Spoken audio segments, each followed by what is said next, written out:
most people call me Prnka, and I've been working FTC, I think, for about 8 years. And this year I stepped away because I'm returning to college to do some coursework and so forth. But I still want to stay involved with different aspects of the program. So I hope to see you at tournaments. But Becca asked me to give you some ideas, give you some pointers. Um, give you some insight on fundraising and connecting with local businesses, with sponsorships, which can also lead to that STEM connection, to get more mentors, to get more advisors, working with your team and working with your kids. So to say, giving them even opportunities for field trips, so to say, and connecting with local businesses and sponsorships. My teams did a lot of this over the years. We fundraised and we did the best we could. We spent a lot of time connecting with businesses and with STEM professionals. I have to give credit to my 9019 Nuclear Wolves team. This presentation, they actually gave this presentation at FTC kickoff. I believe it was last year. I believe it was last year, the year before. They gave this presentation, and I took it and tweaked it and added some more ideas to it once I found out that we're going to have FLL mentors and coaches here today. But the Nuclear Wolves was they were my varsity team, so to say, and did a great job over the years. But if you're looking for sponsorship, if you're looking for funding for your team, our most successful aspect was going through grants. We were able to get huge grants from various companies like Best Buy, MTA, Matanuska Telephone Association. We were able to get from Matanuska Electric Association, Verizon, the phone company. Let's see, who else were we able to get from? ConocoPhillips and BP. A lot of big companies will, so to say, write you checks. And not only will they write checks for your team's equipment and materials, but they also have employees that are available to help. We had ConocoPhillips employee before come to one of our tournaments, and they helped set up, they helped clean up, they helped do whatever needed to be done.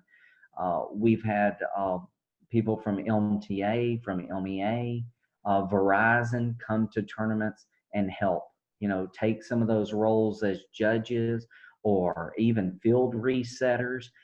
They just want to get involved. And once they get involved, they see how much fun it is, and it leads to more connections. It really does. But when it comes to finding grants, my teams, they would just get on to Google. Honestly, they would get on to Google, and when they were driving around Eagle River, driving around the Anchorage area, if they went by a store, if they went by a business and they thought, maybe they do something with STEM, they would get on their website and look for any corporate giving pages.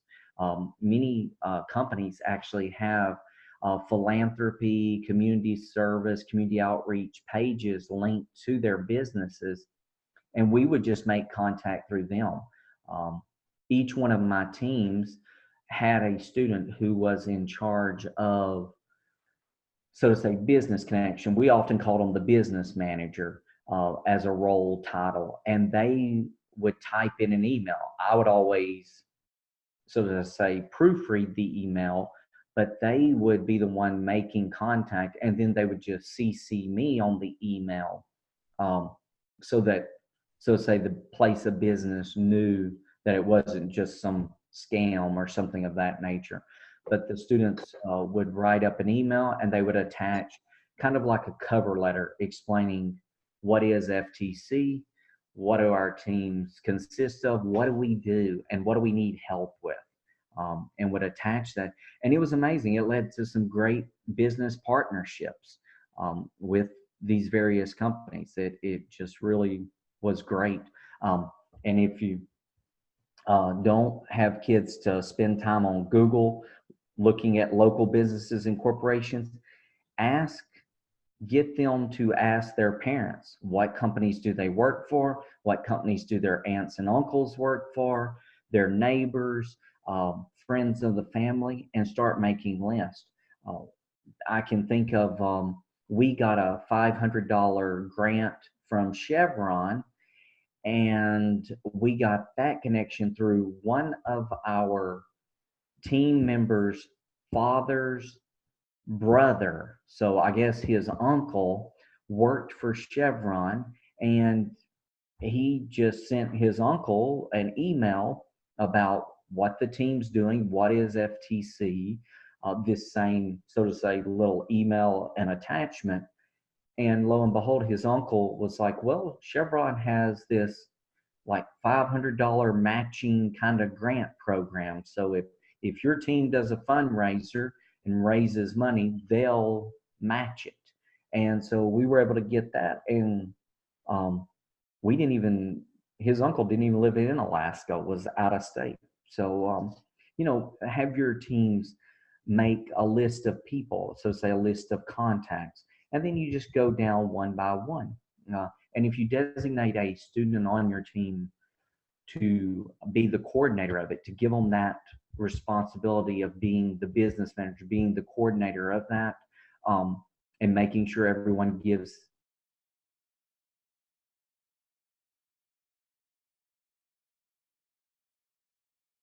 that one team and the business manager all the information, streamlines it. A young man who's now in college in North Carolina doing marketing and advertising, who took that role on for the Nuclear Wolves, and I got to step back. I just got to facilitate and watch him at work. He was a great young man. Other ways to get corporate involvement in the program, and again, you know, you want to raise funds because FLL, FTC, all of these, everything costs funds. But what's so great about this is when you get these companies and you get these corporations involved in local organizations, you get their funds, yes, but you get their membership, you get their people involved, and they can mentor the kids in so many ways. They can teach the kids skills that don't necessarily come out of the robotics team. They can really teach them those communication skills, those writing skills. I mean, it's it's amazing, and again, more connections, more relationships is always a good thing. But the one of the easiest funding sources is Fred Meyer Community Rewards Program. Um, Go to Fred Meyer's website.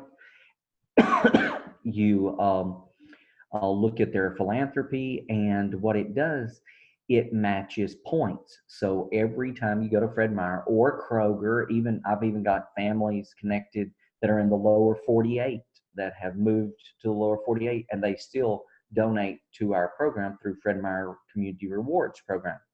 And what it does is every point that a customer earns, um, the robotics team, your robotics program, gets matching points. Well, the matching points turn into money. Um, and it's something like a penny a point is what it is. So, and every 3 months, you get in an email stating how many families or how many customer Fred Meyer card numbers were scanned and the total amount, and to be expecting a check in the next couple of weeks, and you get a check in the mail. It's a real easy little thing. And every time you go to Fred Meyer or Kroger stores, when you get the receipt, at the bottom of the receipt, it'll say, thank you for making a donation to, well, in our case, it says Eagle River High School FTC. And, but it's a really nice way. And again, Fred Meyer has other little philanthropies. The very first turf field my teams ever played on, FTC, was purchased with Fred Meyer donation. I walked up to the service desk, customer service desk, and they handed me a one-page community giving application, a little one page. My teams filled it out. We attached some photo collage so that they knew what we're doing, and handed it back in the next week, and we got a check from our local Fred Meyer, and it paid for our turf field. so that we had those foam tiles. So it's really nice. The other thing, any local nonprofit organizations you have in your community, I mean, the VFW has been great to my teams. They let my teams multiple times come to VFW, membership meetings and let the kids shine. Let the kids bring their robots, drive them around, show the VFW they do, um, what they do. And then the VFW has been gracious and written checks to help pay, especially when my teams advanced to super regionals and we had those uh, good travel expenses, I guess you could say. These organizations were great. The Elks Club, the same way, with having sponsorship dinners like burger feeds, pancake breakfasts, things of that nature. Your kids come, they help work the dinner, the breakfast, and the Elks Club gives them profits off that meal. And again, the kids are out there and they're doing good things. They're doing community service. They're doing community action. They're also meeting people. So many of my robotics kids were introverts, and getting them out there um, started letting them blossom, shine, and gets them out of that shell. So there's more benefits to it than just the money, so to say. Um, our school is fortunate. We have a PTSO, a parent teacher student organization. Some people call it PTA or PTOs. Um, they are great. Again, it's local, it's inside the building. Our campus has a teacher director or contact for the PTSO. We can go straight to them with little, um, I don't know, requests, and the PTSO lets students come to their monthly meetings and make their presentation. And again, the kids are learning how to speak in front of crowds. They're building connections with the community. And again, at those PTSO meetings, it's not just the PTSO board of directors, so to say. You've got parents, you've got community members, you've got other business members. So again, it's a great opportunity to get your kids connected with others in the community. Um, so it's great. A local chamber of commerce. If you don't have a chamber of commerce, maybe you have a visitors bureau.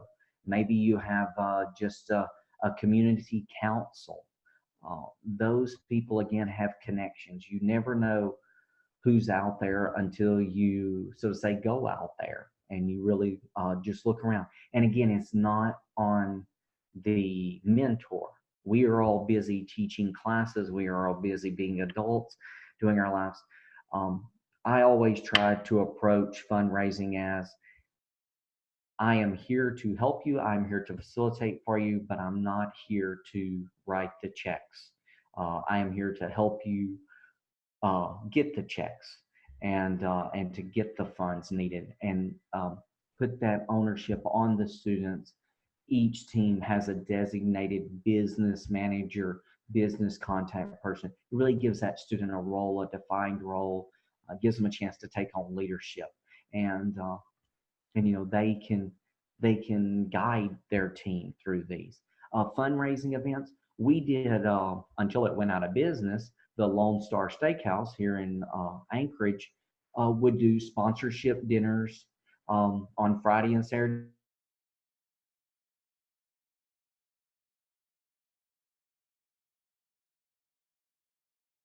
nights, little flyers um, all over. And people, when they went to dinner that weekend, maybe they would go to Lone Star Steakhouse and turn in that flyer, turn in that coupon, show the host or the hostess the flyer on their phone, and we would get proceeds from the dinner. Same thing with Panda Express; they do a lot of good things. Red Robin has things available. Same thing.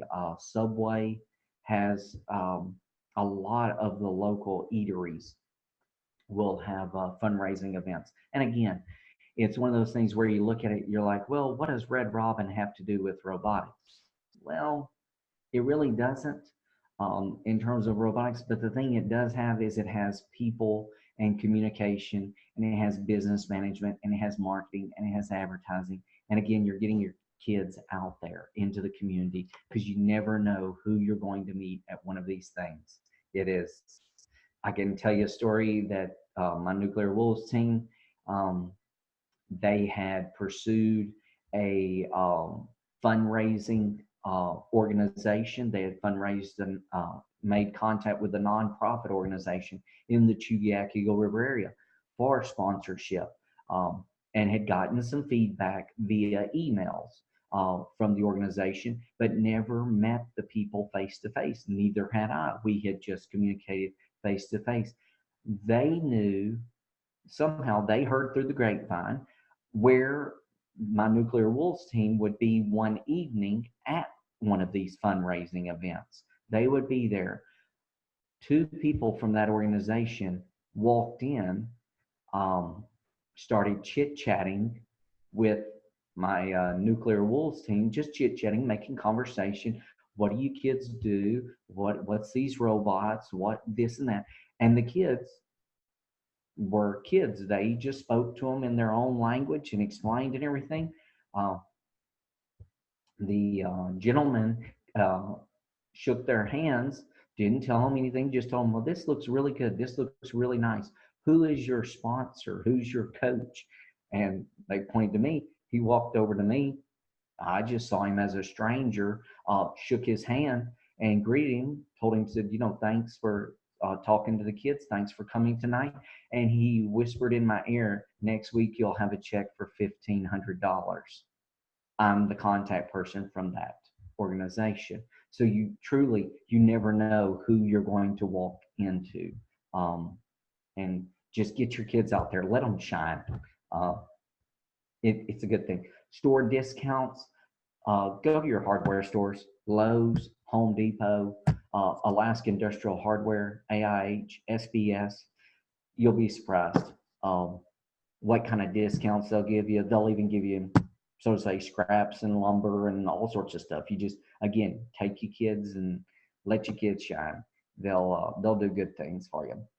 Other things, because some of these fundraisers really may be age appropriate. You got to always look at it in terms of what can my kids do? What are they capable of doing? Um, so other things that are out there that we've done and they work. Teen garage sales. All of the kids have families that probably have garages filled up with junk. Uh, Again, let your teen business manager be a coordinator. Let them design flyers. Let them walk around the neighborhood. Have a teen garage sale.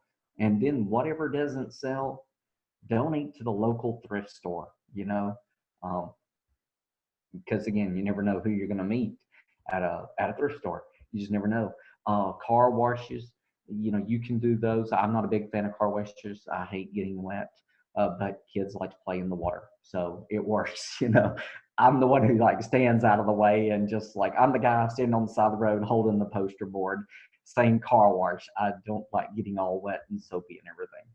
Um, Summer camps, holiday camps. Um, my students, we actually made a connection with the Fine Arts Academy that was here in Eagle River, the Fine Arts Academy, where they teach kids to sing and teach kids to dance and do drama and skits and public speaking, all of this. They were having summer camps and they had some open sessions.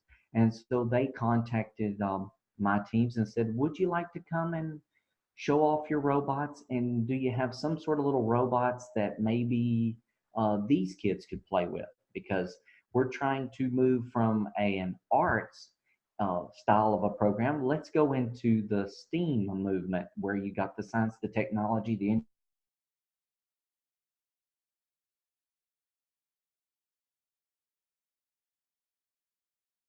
Academy, um, with kids playing with Lego robots.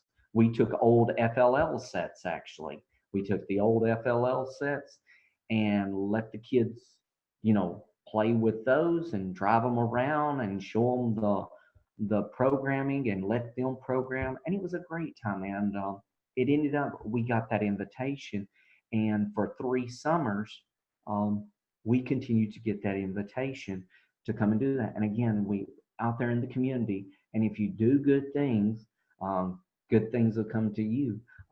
And so the kids made some funds off that, but more importantly, they made some connections, and they met some people, and they got out of their shell and really started talking and visiting with people in the community. Um, all of your local community groups, I just cannot say enough about your Lions Club, your Rotary, your VFW, your American Legion, the Eagles, all of those. I don't know how you classify them except just good people doing good thing groups. Um, Check with them. You'll be amazed what they're willing to do and how they're willing to help you. The Lions Club in Eagle River, um, they were hosting a fall carnival, fall festival, just for the community. And they were like, hey, why don't you come? And um, do you have some robots that little kids could drive around and do something? And so we went out and got some bags of candy and dumped them in a pile and got little robots and let the kids drive the robots around and pick up candy and whatever they were able to pick up or scooch. They were trick or treating with robots. And the Lions really appreciate that, because again, it's doing good things. You just do good things, and good things will follow. Team jobs. Again, your kids. That was one big thing about my teams um, here at Eagle River. I wanted my teams to be more than just teams. I wanted them to be brothers and sisters, to watch out for each other, because a lot of these kids are introverts, and so building relationships and communication is not always their strength. So we really worked on that. Team jobs. Um, we live in Alaska. Everybody's got a snow shovel. So when the winter comes, have the kids put on their team T-shirts or their team hoodies or whatever they have.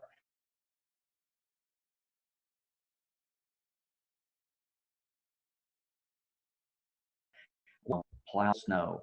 In the spring, mow yards, do some weeding, just do good things. And if you get donations, that's great. If you don't, that's okay. You're going to make connections. You're gonna do good things, and people will see it. So they can do that right in their own neighborhoods, um, and it's simple and it's effective. Uh, let's see if it was not clicking. Oh, here it goes. Okay, other things. This one's a little controversial, but at our school, we're able to sell snacks. They have snacks like popcorn Fridays, cookie Thursdays, different things throughout the week. We have to get permission, and there's some nutritional guidelines, but that was something, or cupcakes or whatever. And we never did, make a lot of money. But it was, again, uh, showing kids what we do, letting them see what we do, and getting more kids interested in what we do. Having a game booth. Oh, this is one of the most fun things. If your school has a fall carnival, a spring carnival, a Christmas carnival, any kind of bazaar or anything hosted, have a game booth. We just always would have a little game booth. And what we would do, we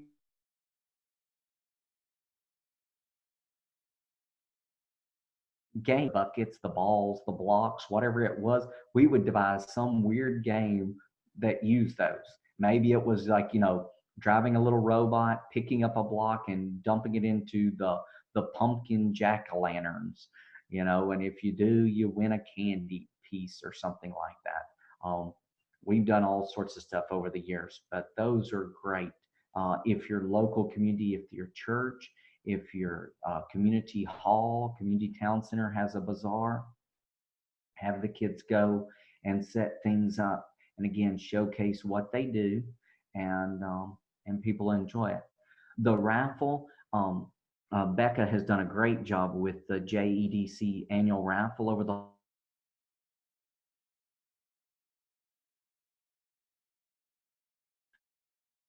participate, and taking care of that paperwork. A raffle drawing requires a gaming permit, So you got to have that. You got to have a lot. You got to have all your T's crossed, I's dotted. You got to know what you're doing with that gaming permit and keeping up with those rules. But that JDC raffle is awesome. I mean, you don't have to hunt for prizes. You don't have to do anything except sell the tickets and reap the rewards. And again, that any age of students can do. And while they're out there selling the tickets, they can hand out little flyers. They can hand out little pamphlets um, to the people they're selling to. Because again,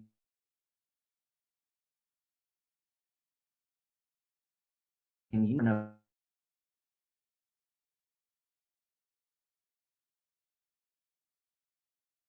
was worked for Alaska USA Federal Credit Union. That's not STEM, so to say. That's not engineering. That's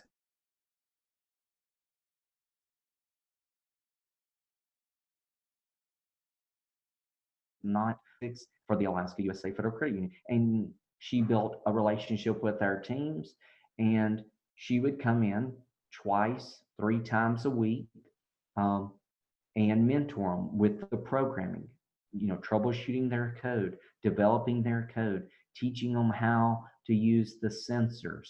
Um, she was so good at it because that is my weakness when it comes to managing these teams, because you never know who you're going to meet out there.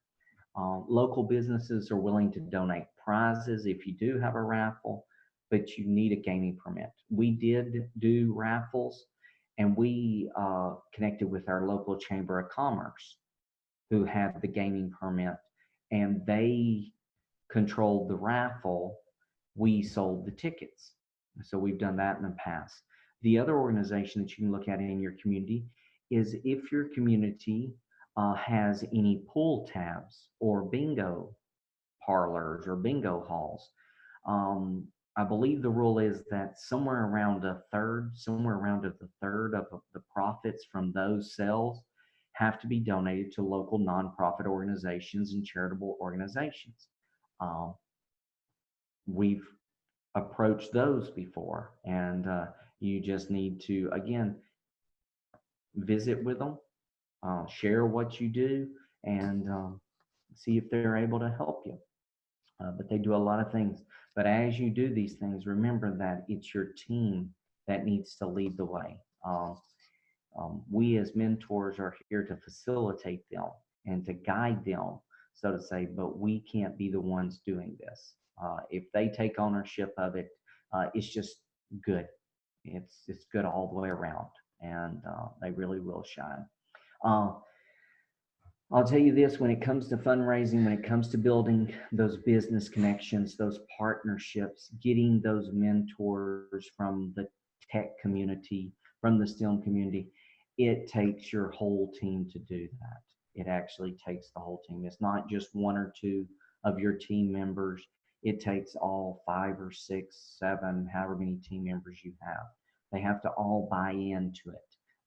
If they do, many hands make work light, and that was one thing I was always blessed with is all of my teams when it came to fundraising, um, they would work at it and building those business connections and looking for opportunities.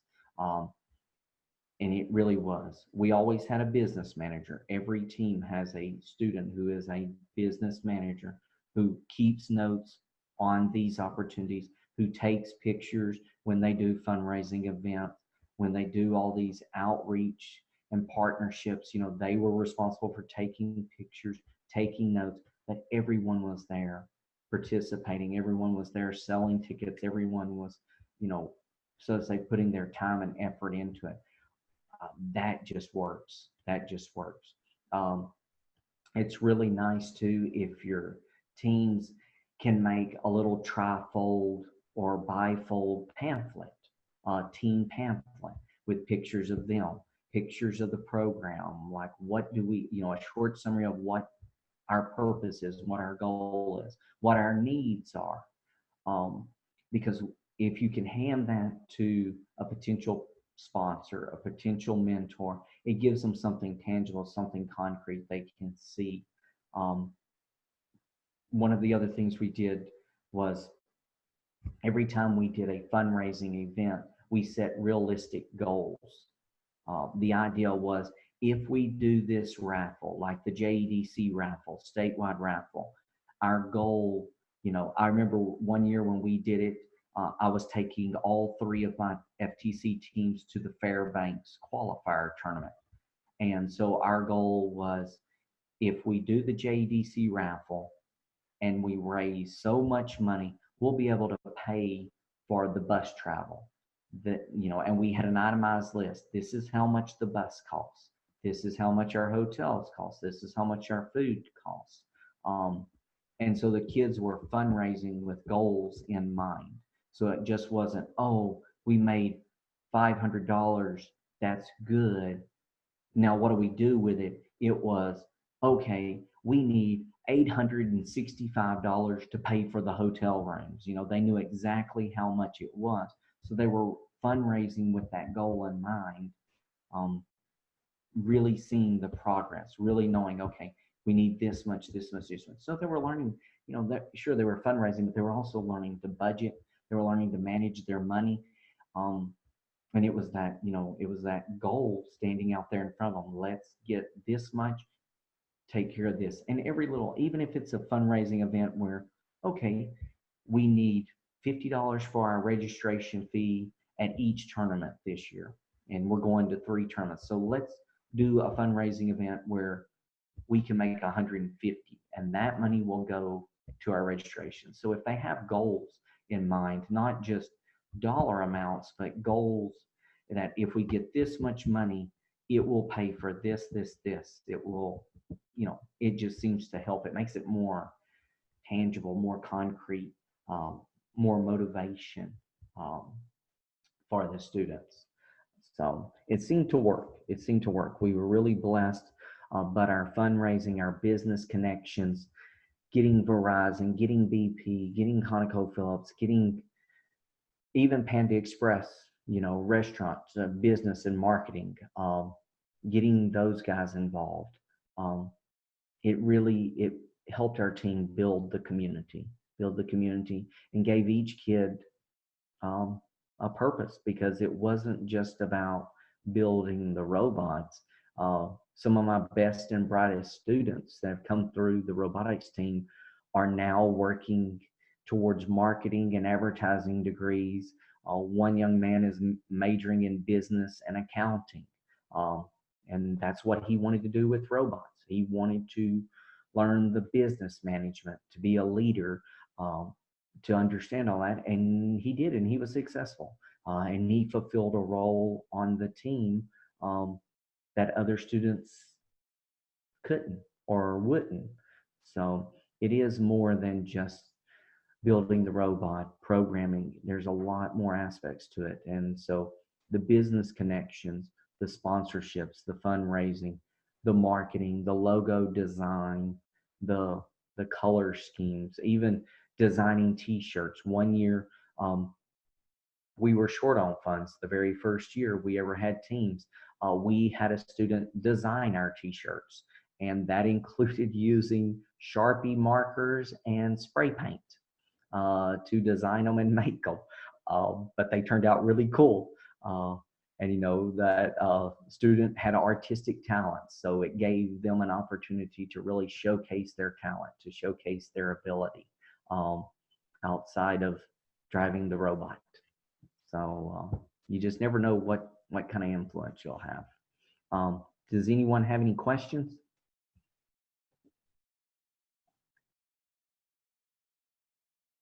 I can't hear.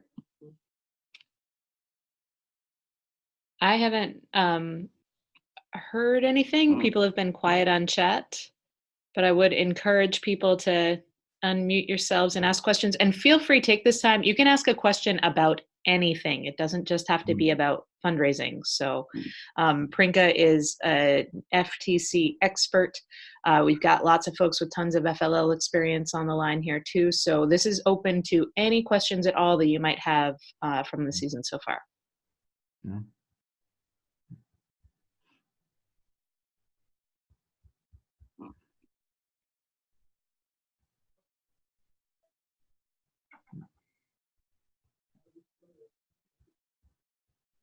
Okay. If we're not getting questions, Sarah, I'm going to call you out. How are things in Kenai? Did you guys go on strike today? Hmm? No, we didn't go on strike today. It was kind of a mess, but we had school today. Oh, I think that's good. Do you have an agreement yet? A tentative agreement. Okay. So yeah, it's kind of a mess. So I'm trying to get some robotic stuff ordered for the class I'm teaching, but that's kind of a mess too because the person I needed wasn't there, was on the bargaining team, and yeah, it's kind of a messy time. All right. If you do need, if you know that things need to get taken care of now, and then we can invoice your school later, you can always come to us for help just to get things so that you're not like totally stalling out until admin are working again. Well, they're working on it. They have the funds, I guess, from school consolidation. There's a little pile of money that our principal was planning to use that's kind of hidden from school consolidation. But it's just trying to get it all ordered. Okay. It's just part. And yeah, but it's all good. I think it'll all work out. I'm not sure how far we're going to get this year with it just being a mess. We'll get somewhere, and at least we'll have materials for the future regardless. But we'll see what happens this year. And I'm supposed to move classrooms whenever the portables are ready. So we got one space set up, and then we'll just have to deconstruct it and move it back. So, Sarah, are you doing FTC or FLL? FTC. FTC. Okay. Who are you ordering materials from? Are you ordering from the Tetrix? Are you ordering from Servo City? Andy? All over the place. All over the place. Okay. Servo City. If you go to Servo City, Yeah. their website, make sure that you Use the team number. Yeah, do the team number, do the discount. The Yeah. shipping is really cheap. They use USPS priority mail. Yeah. It's quick. It's your Awesome. best bet Okay. when it comes to equipment. And what I like about their website and that whole company, if your kids have an idea about, they have something designed in their mind, and they have, so to say, a sketch on paper. They just don't know what they need as far as like, I don't know what nuts and bolts I need, but this is what I want to do. Servo City's tech support people are amazing. They are amazing. So you can call them, you can email them, and they have videos on a lot of their parts and kits. So if your kid's like wanting to build like an elevator lift or something like that, on their website, they have things like that, and it shows the kids how to take the parts and put them together and kind of what adapters and things. I really, Servo City saved my teams a lot of headaches.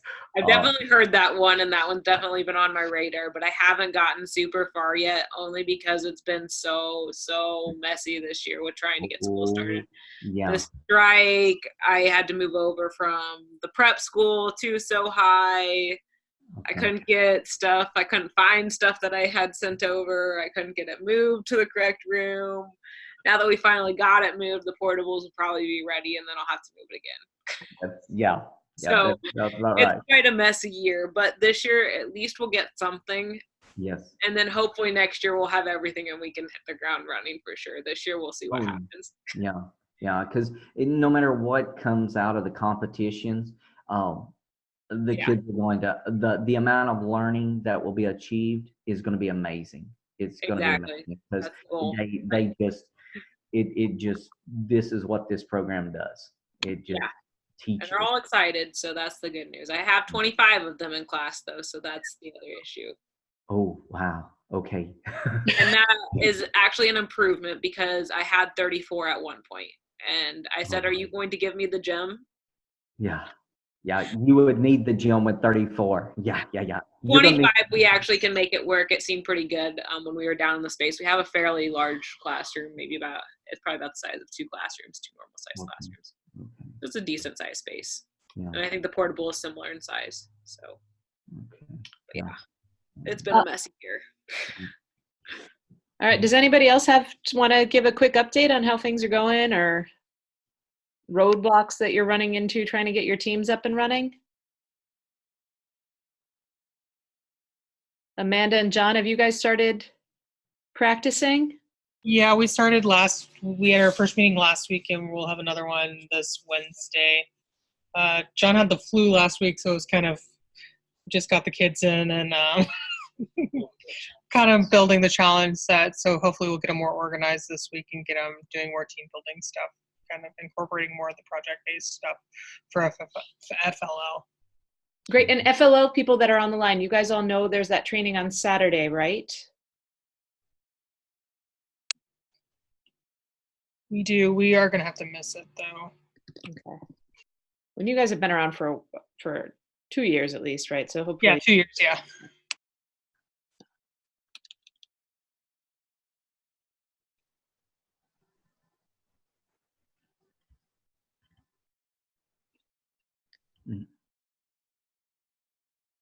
Okay, well, we are trying to, if there are not questions, Naomi, I just saw your chat. Oh, that's terrible. I hope they're moving your robotic stuff first so you can get started as soon as you get over there.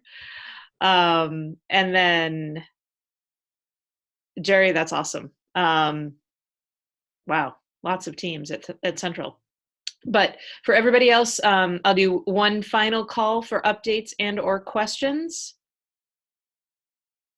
And I will ask a question. Yeah, go for it. I thought of one. As far as like fundraising and stuff goes, like what realistically could you do in your first year? Like what did you do your first year, I guess? Our first year we were like the Orphan Annie team showing up at tournaments. We just showed up at, looked like Beverly Hillbillies. It all depends on your kids. I'll tell you my best year because it was phenomenal. I had, what was it? 3 teams. Had 3 teams. My Nuclear Wolves, this 2019 team, was my showcase team, and it was the kids. It wasn't me. It was the kids. They were the perfect storm bunch to come together and mesh like brothers.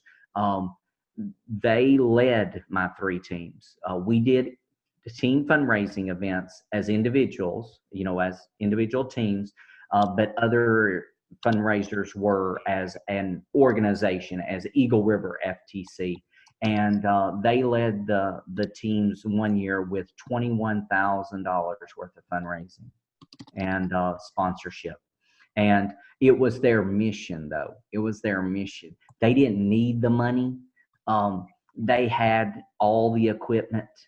They had done fundraising previous years, so they had all their servo CD components. They had motors stockpiled. They had servos. They had everything they needed. They had backups. They had the nice toolboxes, as they called them. So that year they wanted to fundraise for the legacy. They wanted the legacy. They wanted to set teams up for success in the future. So they went out and they fundraised and they got corporate sponsorships and grants of around $21,000. And, we were able to be set. I would say in your first year, I would say each team with FTC, and I always ran teams 5 and 6 kids in size, 5 and 6 because of roles.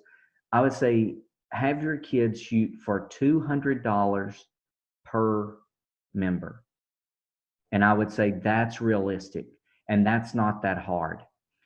So if you got 5 kids on a team, shoot for $1,000, because you're going to need, so to say, funds for tournament registration and your team registration. So that's going to take you a few $100s.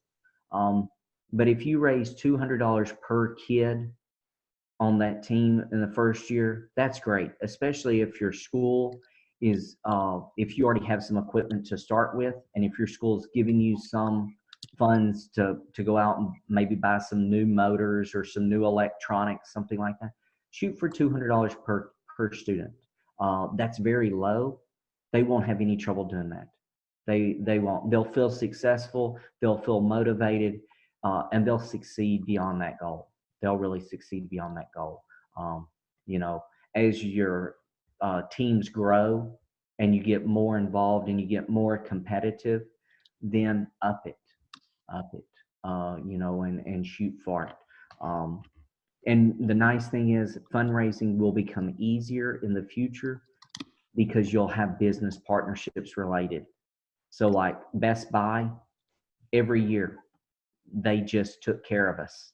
They just took care of us. We filled out the paperwork necessary and they just took care of us. MTA, they took care of us. Verizon, they took care of us.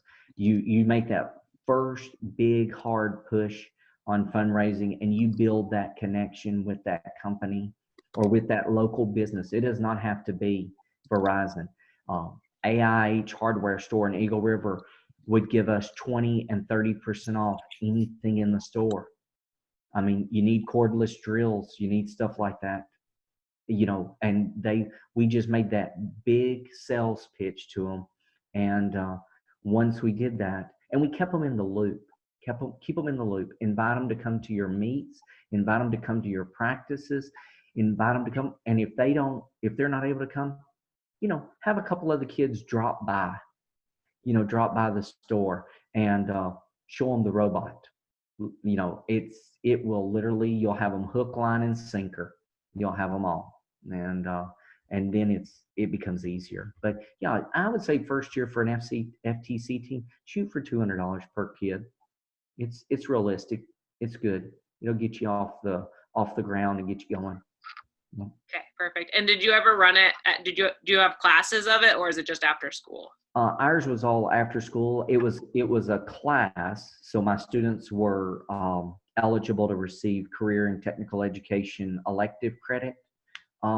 They had to do 80 clock hours to receive that semester credit, which 80 hours is nothing in this program. Your kids will have it like in a month, and but they would get that credit.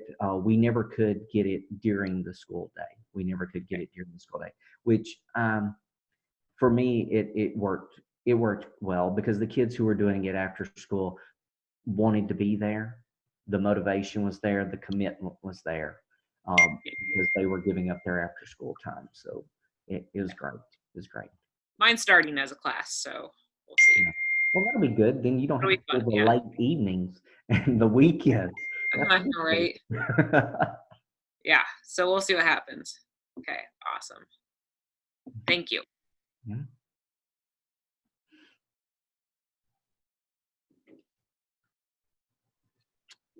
And Sarah, I'll just do a pitch. Have you signed up for the raffle yet? Are you?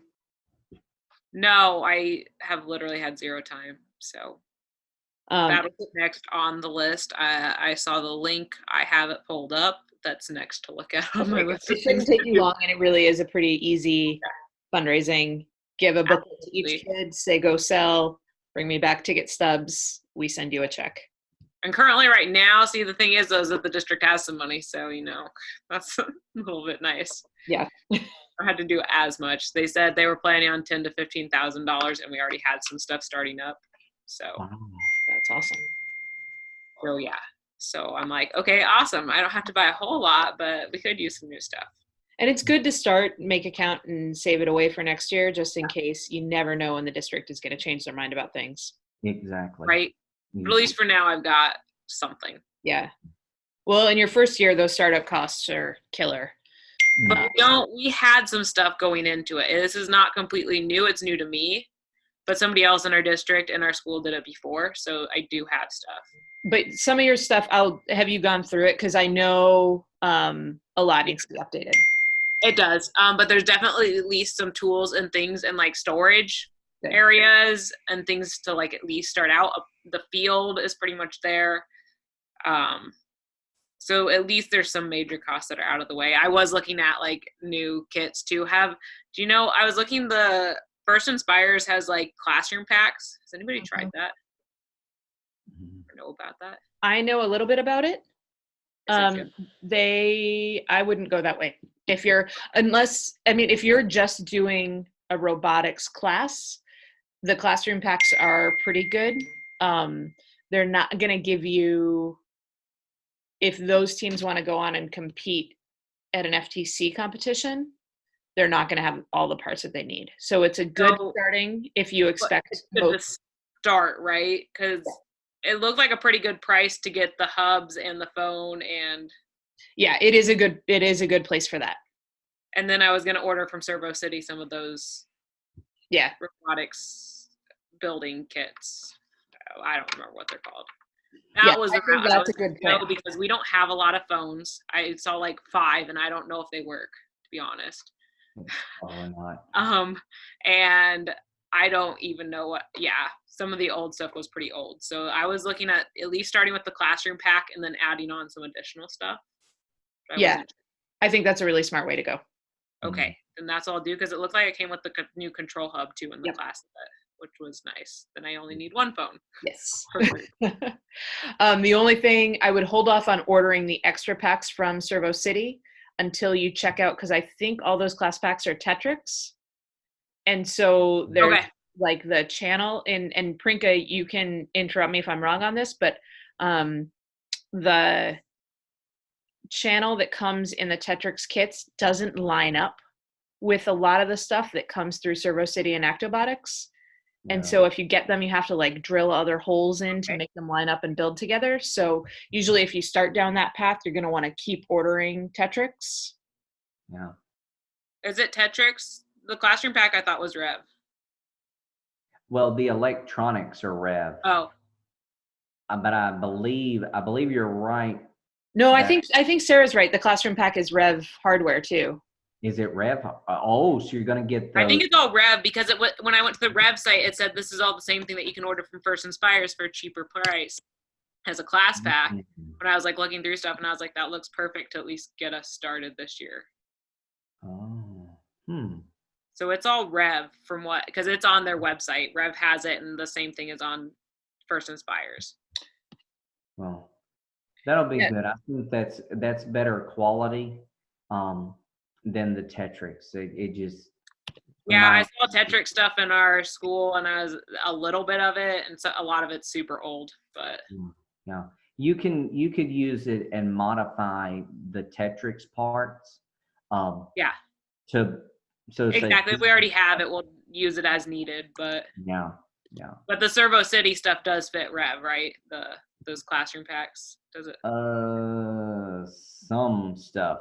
The thing about these companies, they do different axle shapes so that you can't necessarily just interchange things. Like one company does square axles, one does round, and one does, it's like a hexagon or a pentagon shape axle. So you have to watch out for but most of them also sell an adapter that you can flip it, Okay.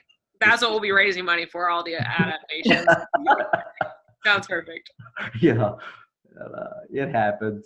Yes. That's where I was going the route to start out with, because what I looked at, I was like, I think those kits will be perfect for getting us started, and then I don't have to search around, because all this has been thrown into my lap like last minute. And if you order the class packs, they actually come with some curriculum guides and other that would be helpful too. No, I tried to talk my principal into doing the FTC classroom packs as a robotics class during the school day. And then making the competitive nature, the competitive teams continue after school. That's my hope. I'm not sure that that's going to happen this year, but. Well, mine wouldn't go with it because of funds and they didn't want to pay for classroom packs. And so I'm like, okay. This is one-time funding. I don't think I'm ever going to get it again. I don't think we're consolidating another school into our building. So this is one-time funding. So use it while I've got it. Yeah. Yes. Okay. Thank you for the help. That's awesome to know. Okay. Any other questions?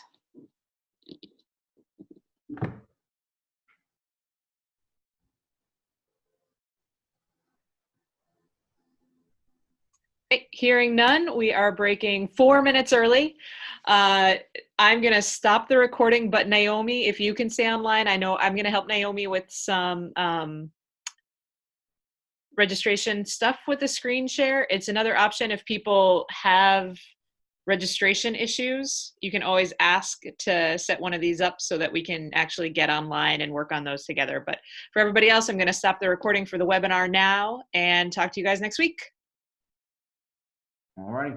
Thank you, Becca. Thank you, Prnka. That was awesome. All Yes, right. thank you. Thank y'all. Good luck Bye. this year. Thank you. Thank you, Prnka. You're welcome.